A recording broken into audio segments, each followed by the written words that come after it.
পয়গম্বর মূসা উনি তুর পাহাড়ে যাবেন আমার আল্লাহর সঙ্গে দেখা করার জন্য, আল্লাহর সঙ্গে কথা বলবেন। সুবহানাল্লাহ হইতে না। আর রাস্তার মধ্যে একজন বৃদ্ধা মহিলার সঙ্গে দেখা, অসহায় একজন নারীর সঙ্গে মূসা পয়গম্বরের দেখা হয়ে গেল। অসহায় নারী বলল, মূসা তুমি কই যাও, কোথায় যাও রে মূসা?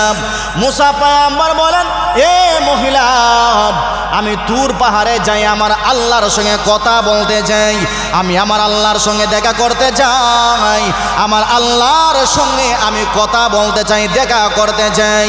ওই মহিলা এবার বলল, ওরে মূসা শোনো, তুমি তো আমার অবস্থা দেখতেছো, আমার ঘর নাই, আমার কিছুই নাই, টাকার কোনো জায়গা নাই, আমি অসহায়, আমার বিটা নাই, বাড়ি নাই, একেবারে নিরুপায়। ওরে পয়গম্বর মূসা, তোমার আল্লাহকে তুমি কি জিগাইবা? কি করলে সম্পদ বাড়াইতে পারি? কি করলে আমি ধন সম্পদ হলা হইতে পারি? এমন কি আমল করলে আমি টাকাওয়ালা হইতে পারি? পয়গম্বর মূসা বলেন, ঠিক আছে, আল্লাহর কাছে তোমার আবদারটা আমি পেশ করব। সুবহানাল্লাহ। আর একটু দূর গেলেন, আরেকজন ধনী লোকের সঙ্গে দেখা।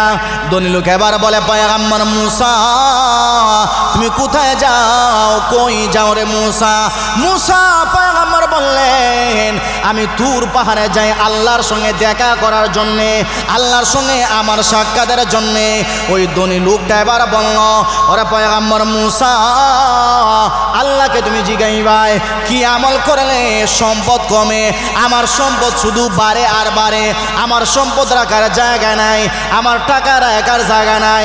আল্লাহরে তুমি কি জিগাইবা কি আমল করলে সম্পদ কমিয়া যায়, কি আমল করলে টাকা কমিয়া যায়? আমরা দেশের সুদকুর যারা আছে তারা হয় শুধু বাড়তো, ঘুষকুর যারা আছে তারা হয় টাকা বাড়তো। কথা হয় ঠিক আছে ঠিক? মূসা পয়গম্বর বললেন, ঠিক আছে, আমি আল্লাহকে জিগাইব। আর একটু দূর গেলেন, একজন মানুষের লাগাল পাইলেন, যার দুইটা হাত নাই, দুইটা পা নাই, জবানটা আছে এক শুধুমাত্র গুস্তের টুকরার মতো দেখা যায়, চেহারা একেবারে মিল হয়ে গেছে। ওই লোকটা এবার বলে, ওরে পয়গম্বর মূসা তুমি কই যাও? পয়গম্বর মূসা বলে, আমি যাই তুর পর্বতে আল্লাহর সঙ্গে আমি দেখা করব। পয়গম্বর মূসাকে বলে, হে মূসা তাহলে তোমার আল্লাহকে জিগাইবানি, আমার দুইটা হাত নাই, আমার দুইটা পা নাই, আল্লাহ আমারে কি জন্যে আল্লাহ আমারে বানাইলো? আমি তো একেবারে বেহুদা, আমি হাত নাই কাজ করতে পারি না, পা নাই কাজ করতে পারি না। ওরে পয়গম্বর মূসা শুনো, আল্লাহর তুমি কি জিগাইবা আমারে মহান আল্লাহ কি কারণে আল্লাহ বানাইছে? পয়গম্বর মূসা বলেন, ঠিক আছে, আমি আমার আল্লাহরে জিজ্ঞেস করব। আল্লাহর পয়গম্বর মূসা তুর পাহাড়ে গেলেন, আল্লাহর সঙ্গে কথাবার্তা হইল, সব কিছু এবার জানা হইল। ফিরত আসার সময় আল্লাহর পয়গম্বর আবার মহিলার সঙ্গে দেখা। মহিলা জিজ্ঞেস করল, আরে মূসা আল্লাহ কি বলেছে? আল্লাহকে আমার কথা জিজ্ঞেস করেছিলেন। এবার পয়গম্বর মূসা বলেন, ওগো আমার মা, আমার আল্লাহ বলেছেন তোমার প্রশ্ন আমি জিজ্ঞেস করেছিলাম, আল্লাহ উত্তর দিয়া দিয়েছেন।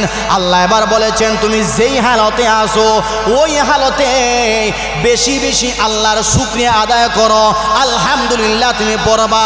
শুকরিয়া যদি আদায় করো, আমার আল্লাহ তোমার সম্পদ আমার আল্লাহ বাড়াইয়া দিবে। তুমি যেই হালতে আসো শুকরিয়া আদায় করো বেশি বেশি, আল্লাহ বাড়াই দিবে তোমার সম্পদ।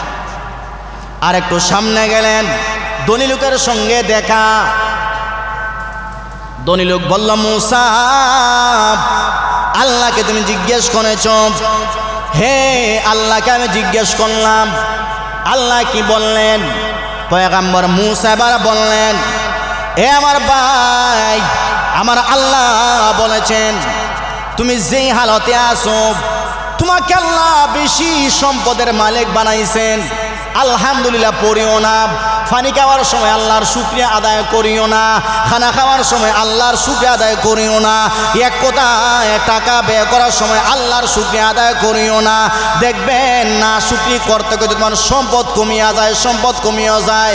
এই লোকে আবার বলে পয়গম্বর মূসা আমার অভ্যাস এটা না, আমি আলহামদুলিল্লাহ বলার সময় আমার জবান দিয়ে আলহামদুলিল্লাহ বের হয়, খাওয়ার সময় আলহামদুলিল্লাহ বের হয়, ঘুমানোর সময় আলহামদুলিল্লাহ বের হয়, ঘুমতে গুটার সময় আলহামদুলিল্লাহ বের হয়।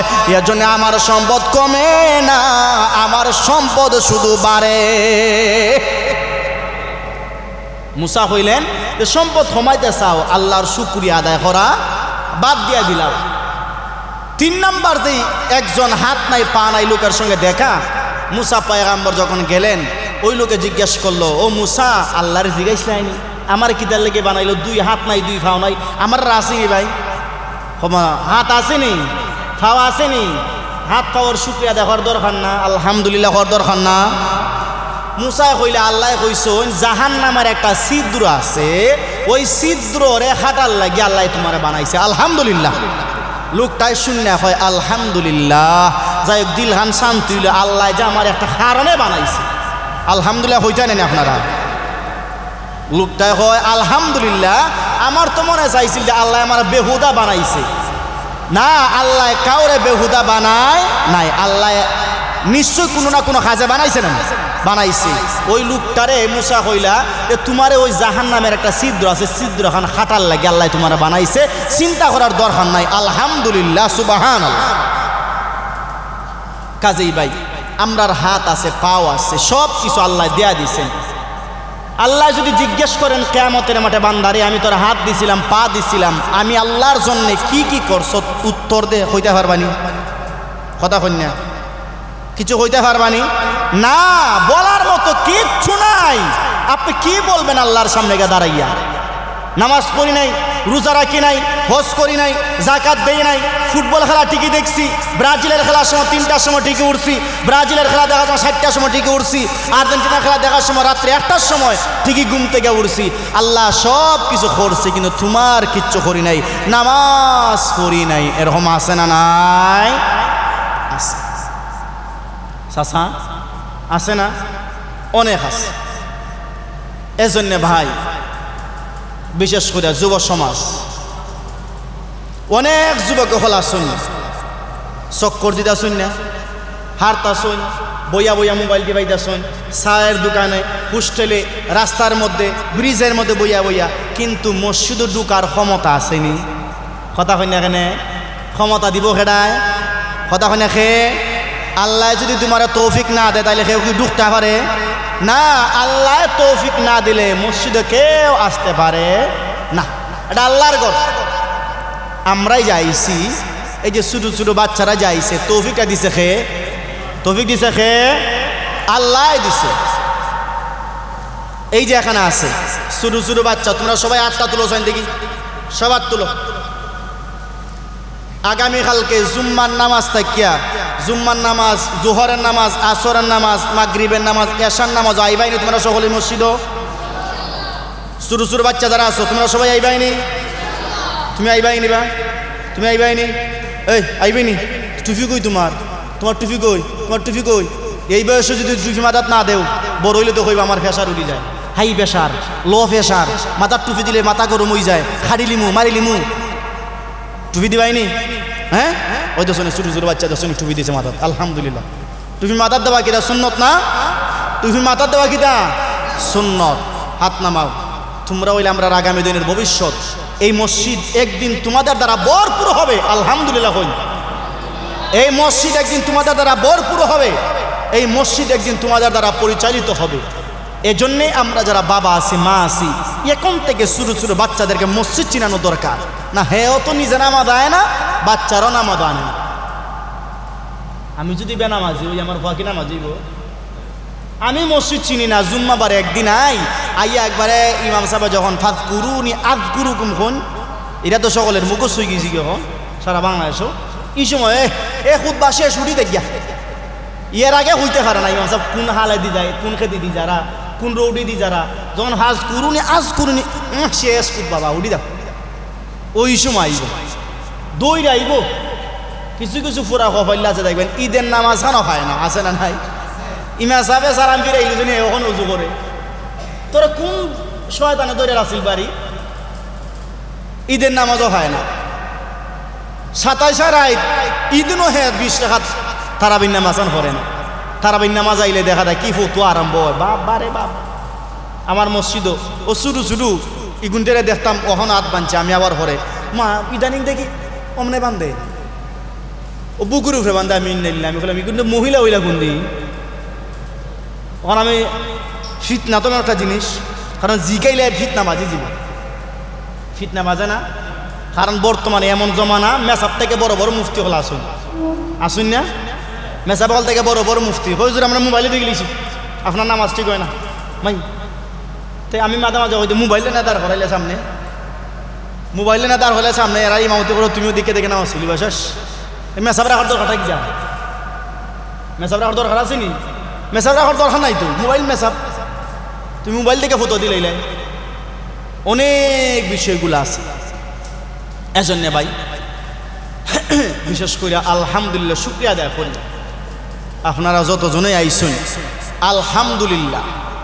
মরণ কোন সময় কেউ হইতে পারেনি চাচা, মরণ কোন সময় কেউ হইতে পারেনি। অনেকের মরণ আছে বাজারে হয়, হয় কি হয় না? কথা হই না? অনেকের মরণ আছে বাজারে হয়, অনেকের মরণ আছে চা হোস্টেলে চা খাইবার সময় হয়, আছে না নাই? অনেকের মরণ আছে হোটেলের মধ্যে বৈশা বৈশা পানি খাওয়ার সময় হয়, আছে না নাই? অনেকের মরণ আছে বাথরুমে গিয়ে মরি যায়, আছে না নাই? অনেকের মরণ আছে টয়লেটের ভিতরে ঢুকে মরিয়া যায়, আছে না নাই? অনেক আছে বিদেশে মরে, অনেক আছে দেশে মরে, হাসপাতালে মরে, আছে না নাই? এ মুসলমান ভাই, মৃত্যুর সময় একমাত্র আল্লাহ জানে, কেউ জানে না কার মরণ কোন সময় হয়। আপনার মরণ বাজারে হবে নাকি মসজিদ হবে এটা জানে আমার আল্লাহ। আপনার মরণ ঘুমন্ত অবস্থায় হবে নাকি মসজিদ হবে এটা জানে আমার আল্লাহ। আপনার মরণ ওয়াজ মাহফিলে হবে নাকি বাজারে হবে এটাও জানে আমার আল্লাহ। আপনার মরণ রাত্রে 10টার সময় আপনি ব্রাজিলের খেলা দেখায় বইছেন, ওই চেয়ারে আপনার মরণ হবে নাকি ঘরের ভিতরে আপনার মরণ হবে এটা জানে কে? মরণের দায়িত্ব কার হাতে? কথা না কার? একমাত্র আল্লাহ। কার কোন সময় মরণ হবে, হায়াত শেষ হবে এটা জানে আমার আল্লাহ। এ মুসলমান ভাই, ভারতের একটা ঘটনা, কেরালার একটা ঘটনা মোবাইলে আপনারা সবাই দেখছেন। মুয়াজ্জিন সাহেব আযান দিতেছে, মুয়াজ্জিন দিয়ে তো আজকে আমরা দেখতাম পারি না।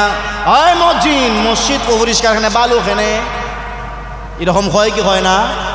মা নাই না আমরা এলাকা দিতা, হ্যাঁ নিজের ঘর পরিষ্কার নাই, ফাউ দুইয়া ঘুমায় না, হেও মসজিদ আমি মুয়াজ্জিনের ভুল ধরে আছে না নাই?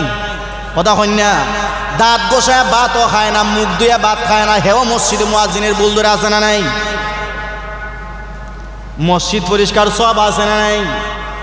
মসজিদের ভিতরে যদি একটা খাড়া দেখেন, আপনি যদি বাহিরে ফালান, মসজিদ যেরকম পরিষ্কার করলেন, আমার আল্লাহ বলেন ওরে বান্দা, মসজিদ থেকে একটা কাঁটা বাহিরে ফেলার কারণে যেরকম মসজিদ পরিষ্কার করলাম, আমি আল্লাহ ওই মসজিদ পরিষ্কার করার উসিলায় আমি আল্লাহ তোর দিলটারে পরিষ্কার বানাইয়া দিয়া দেব। সুবহানাল্লাহ। মসজিদ পরিষ্কার করলে দিল পরিষ্কার হয়, কথা হই না? মসজিদের বাথরুম পরিষ্কার করলে হিংসা অহংকার দূর হয়। মসজিদের পেশাবখানা পরিষ্কার করলে দিল পবিত্র হয়, অহংকার দূর হয়। এজন্যে আমরা যখন মাদ্রাসায় লেখাপড়া করতাম, হুজুরে বেশি বেশি আমরা কই যাই, ও পেশাবখানা পানি মাইরা দা পরিষ্কার করে যায়, বাথরুমও পানি মাইরায়। এর অর্থ কি দাদা? বাথরুম পেশাবখানা পরিষ্কার করতে মানুষের একটা কেরাহিয়ত বাপ আছে না, একটা অপছন্দ বাপ, মানে এটা অহংকার। হুজুরে আমরা মাঝে মাঝে হইতা যা পেশাবখানা পরিষ্কার হয়ে যায়, বাথরুম পরিষ্কার হয়ে যায়। এর দ্বারা ভিতরে যে অহংকার আছে, এই অহংকার দূর হইব, ভিতর পরিষ্কার হবে। সুবহানাল্লাহ।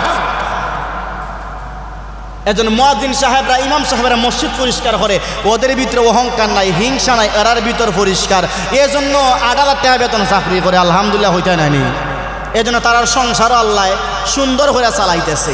কেরালার যে মুয়াজ্জিন সাহেব, উনি আইছেন আজান দেওয়ার, আজান দিতেছে, আল্লাহু আকবার আশহাদু আল্লা ইলাহা ইল্লাল্লাহ। আজান দিতে যখন আশহাদু আল্লাহ গেছে, আল্লাহর সাক্ষ্য দিছে, দিয়া শেষ, সঙ্গে সঙ্গে আল্লাহর বান্দা জমিনে ভুইয়া গেছে। আলহামদুলিল্লাহ হইতে নেন আপনারা। কোন হালাতে মরণটা হইছে তার? কোন হালাতে মরণটা হইল? আল্লাহর একাত্মবাদের সাক্ষ্য দিছে, আলহামদুলিল্লাহ হইনা কেন? মসজিদের ভিতরে মরণ হইছে, জান্নাতি না জাহান্নামী? কথা হয় না, জান্নাতি না জাহান্নামী? জান্নাতি বান্দা আজান দিতে দিতে তার মরণ হইছে, মসজিদের ভিতরে তার মরণ হইছে। এর কোনো গ্যারান্টি আসেনি, আর কোনো সন্দেহ আসেনি যে ওই বান্দা জাহান্নামে যাইব না।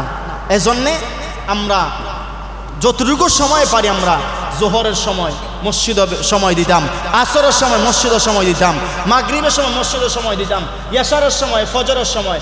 ভাই সারাটা দিন তো আমরা নিজের স্বার্থে আমরা ব্যয় করলাম, নিজের স্বার্থে আমরা ব্যয় করলাম। এই যে এখন আপনারা যতটুকু সময় আপনারা বইতেছেন, ততটুকু সময় নফল ইবাদতের সওয়াব হইতেছে। সুবহানাল্লাহ।